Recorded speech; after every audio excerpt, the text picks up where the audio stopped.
اب ایک نظر اس پر ڈال لیجئے کہ ان کے مصادر فقہ کیا ہے، یعنی وہ کن چیزوں کو اصول کی حیثیت دیتے ہیں۔ میں نے اس سے پہلے امام شافعی پر لیکچر دیتے ہوئے یہ بتایا تھا کہ امام شافعی تو نا ائمہ میں سے ہیں کہ جنہوں نے ہم کو اصول فقہ پر ایک پہلی کتاب دے دی ہے، یعنی اب ہم ان کی کتاب پڑھ کے جان سکتے ہیں کہ یہ اصول ہے۔ امام مالک کے ہیں یا امام ابو حنیفہ کے ہیں یہ صورت نہیں ہے، وہاں تو فقہ پر عملی کام ہو رہا ہے، یعنی یوں سمجھ لیجئے کہ امرؤ القیس شعر کہہ رہا ہے۔ خلیل بن احمد نے بہت عرصے کے بعد ہم کو تجزیہ کر کے بتایا کہ یہ شعر عروض کے ان اوزان پر کہے جا رہے ہیں، یہ جو اوزان ہے یہ تو بات کی چیز ہے، شاعری ہو رہی تھی۔ یا یوں سمجھ لیجئے کہ لوگ زبان تو بول رہے تھے، لیکن سیبوی اور خلیل بن احمد نے بہت بعد میں یہ بتایا کہ مفعول منصوب کر رہے ہیں اور فاعل کو مرفوع کر رہے ہیں، یہ بات کا موقع ہے، یعنی استقراء کے نتیجے میں۔ تو امام ابو حنیفہ کے ہاں یا امام مالک کے ہاں یہ اصول اس طرح سے بیان نہیں ہوتے، البتہ جب وہ فتویٰ دیتے ہیں، رائے دیتے ہیں، استنباط کرتے ہیں تو اس سے استقراء کے ذریعے سے یہ معلوم ہو جاتا ہے کہ ان کے مصادر فقہ کیا ہے۔ پہلا مصدر تو ظاہر بات ہے اور پہلا منبع قرآن ہے، قرآن مجید کو جو حیثیت اس امت میں رہی ہے وہی حیثیت امام مالک دیتے ہیں۔ قرآن کی بات سامنے آ جانے کے بعد پھر وہ کسی چیز کو کوئی اہمیت نہیں دیتے، یہ ان کی ساری فقہ سے معلوم ہوتا ہے۔ قرآن کے بعد دوسری چیز نبی صلی اللہ علیہ وسلم کی سنت ثابتہ ہے، اور اس میں تو امام مالک یوں سمجھ لیجئے کہ کوئی دوسری رائے کیا رکھ سکتے ہیں، سوائے چند احمق لوگوں کے اس امت کی تاریخ میں کسی شخص کو بھی اس معاملے میں کوئی شبہ نہیں ہوا ہے۔ تیسری چیز صحابہ کے اقوال ہے، جس کو آثار بھی کہہ سکتے ہیں، یعنی اگر کسی صحابی کا کوئی اثر ان کو مل جاتا ہے تو اس کو بھی وہ بڑی اہمیت دیتے ہیں۔ یہ بات موطا کا مطالعہ کرنے سے بھی معلوم ہو جاتی ہے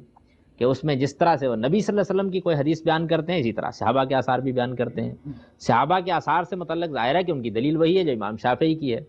کہ نبی صلی اللہ علیہ وسلم کی سنت اس طرح سے بھی ہم کو منتقل ہوئی ہے، اور صحابہ اگر دین کے بارے میں کوئی بات کہہ رہے ہیں تو یہ کوئی ایسی چیز نہیں کہ اس کو یوں ہی رد کر دیا جائے، یعنی ہمارے پاس پھر اس پر نقد و جرح کے لیے کوئی بڑی چیز ہونی چاہیے، ورنہ یہ کہ انہوں نے نبی صلی اللہ علیہ وسلم کی صحبت اٹھائی ہے تو ان کی بات مانی جائے گی۔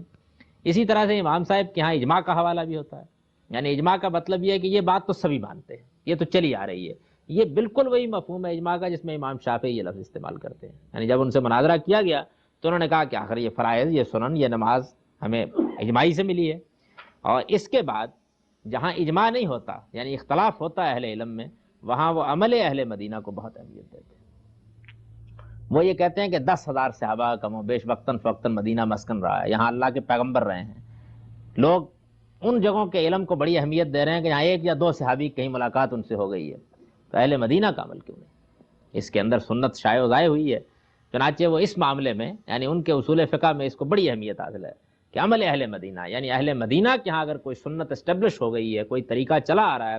تو وہ بیان کر دیں گے کہ ہمارے دیار میں یوں ہوتا ہے، صاف کہہ دیں گے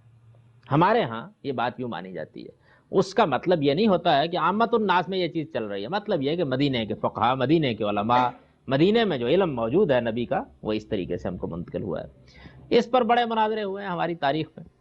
یعنی خاص طور پر امام شافعی کو بہت اختلاف ہے، امام شافعی نے بھی اس پر بہت لکھا ہے، اور بعد میں حنابلہ کے دو جلیل القدر ائمہ ابن تیمیہ اور ابن قیم نے بھی، ابن قیم نے اعلام الموقعین میں باپ کے باپ باندھ دیے، اس پر بڑی نفیس بحثیں کی ہیں۔ یعنی یہ بات انہوں نے بتانے کی صحیح کی ہے کہ امام صاحب کا یہ اصرار ان کی حد تک تو ٹھیک ہے، اس لیے کہ ان کے سامنے جو کچھ ہے، لیکن اگر کسی دوسری جگہ پر کوئی صحابی یہ بتاتا ہے کہ فلاں چیز میرے پاس بھی موجود ہے تو اس کو بھی اہمیت دینی چاہیے۔ میں اس وقت بھی کسی چیز کی ترجیح نہیں واضح کر رہا، میں یہ عرض کر رہا ہوں کہ یہ بحث اس امت میں بعد میں رہی ہے، دوسری جگہوں پر جو صحابہ کا علم ہے وہ بھی ویسی اہمیت کا عامل ہے اور اس کی جانب بھی ہونا چاہیے۔ اسی طرح سے امام صاحب کی آراء، امام صاحب کے فتاویٰ، یہ سب اگر نظر میں ہوں تو یہ معلوم ہوتا ہے کہ جب ان سب چیزوں میں ان کو کوئی ہدایت نہیں ملتی اور زندگی کے معاملات متنوع ہیں، ایک صاحب علم نے کہا ہے نا کہ دین محدود ہے اور زندگی لامحدود ہے، یعنی دین میں تو جو باتیں بتائی جائیں گی وہ 2، 4، 5، 7 ہوں گی،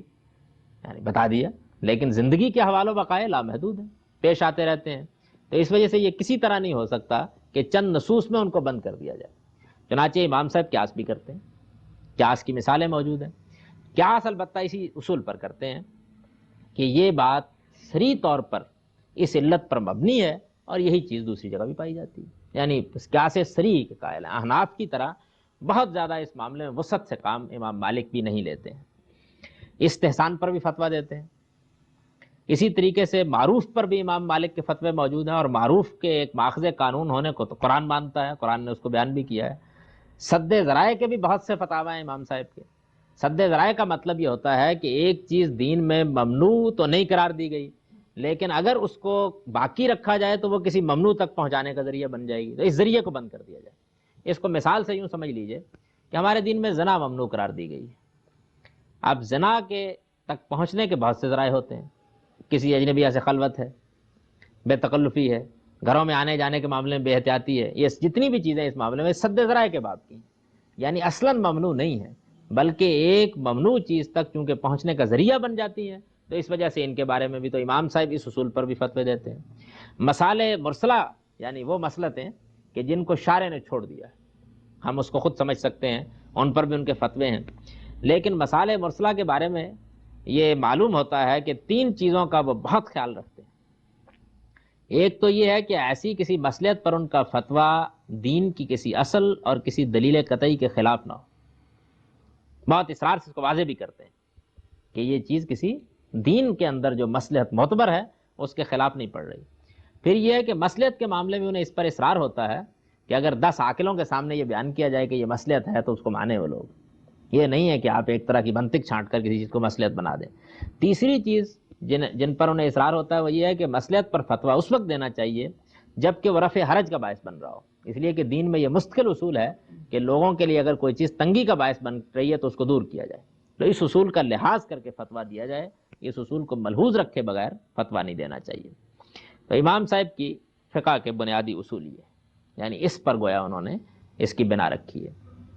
یہ بات کہ اگر ان کو کسی موقع کے اوپر قرآن و سنت میں معارضہ پیش آ جاتا ہے تو وہ کیا کرتے ہیں، ان کی ساری فقہ اور ان کے سارے کام کا استقراء کرنے سے معلوم ہوتا ہے کہ یہ بحث ان کے یہاں اس طرح نہیں آتی،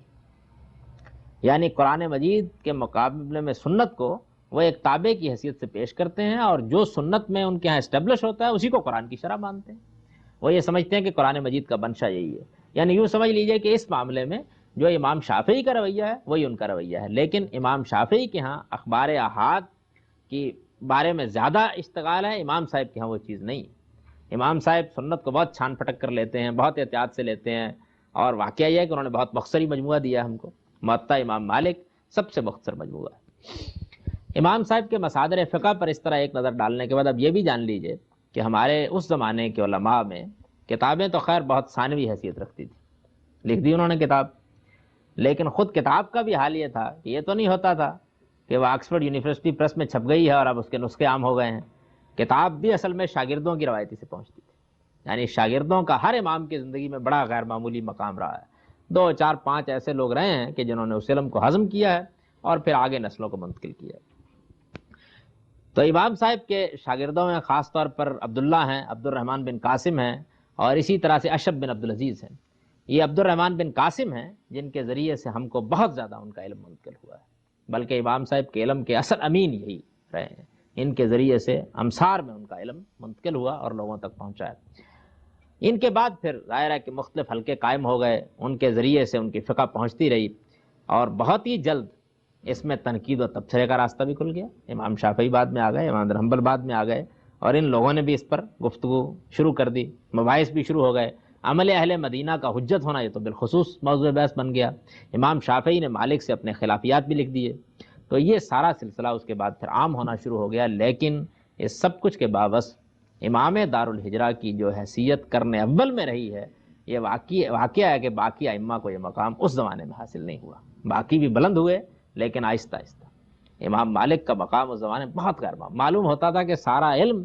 دین کا انہی پر منحصر ہے، ان کا ذکر ہو جانے کے بعد مشکل ہوتا تھا کہ کسی دوسرے آدمی کی رائے کی جانب لوگ التفات کریں، یہ حیثیت ان کی رہی۔ مدینے میں ہونے کی وجہ سے بھی، علم سے غیر معمولی اشتغال کی وجہ سے بھی، خلفاء نے جو ان کی قدر افزائی اس کی بنیاد پر بھی، جو سیاسی حیثیت حاصل ان کو رہی اس کی بنیاد پر بھی، اور اسی طرح سے انہوں نے بہرحال ایک کتاب مرتب کی کہ جس کتاب کا شہرہ انہی کے زمانے میں پھیل گیا، اس سے پہلے کسی اور شخص کو یہ حیثیت حاصل نہیں ہوئی تھی۔ باقی لوگوں کا مقام بعد میں آہستہ آہستہ متعین ہوا ہے اور ان کو اہمیت بھی دی جانے لگی ہے۔ امام مالک کو یہ مقام سب سے پہلے حاصل ہوا۔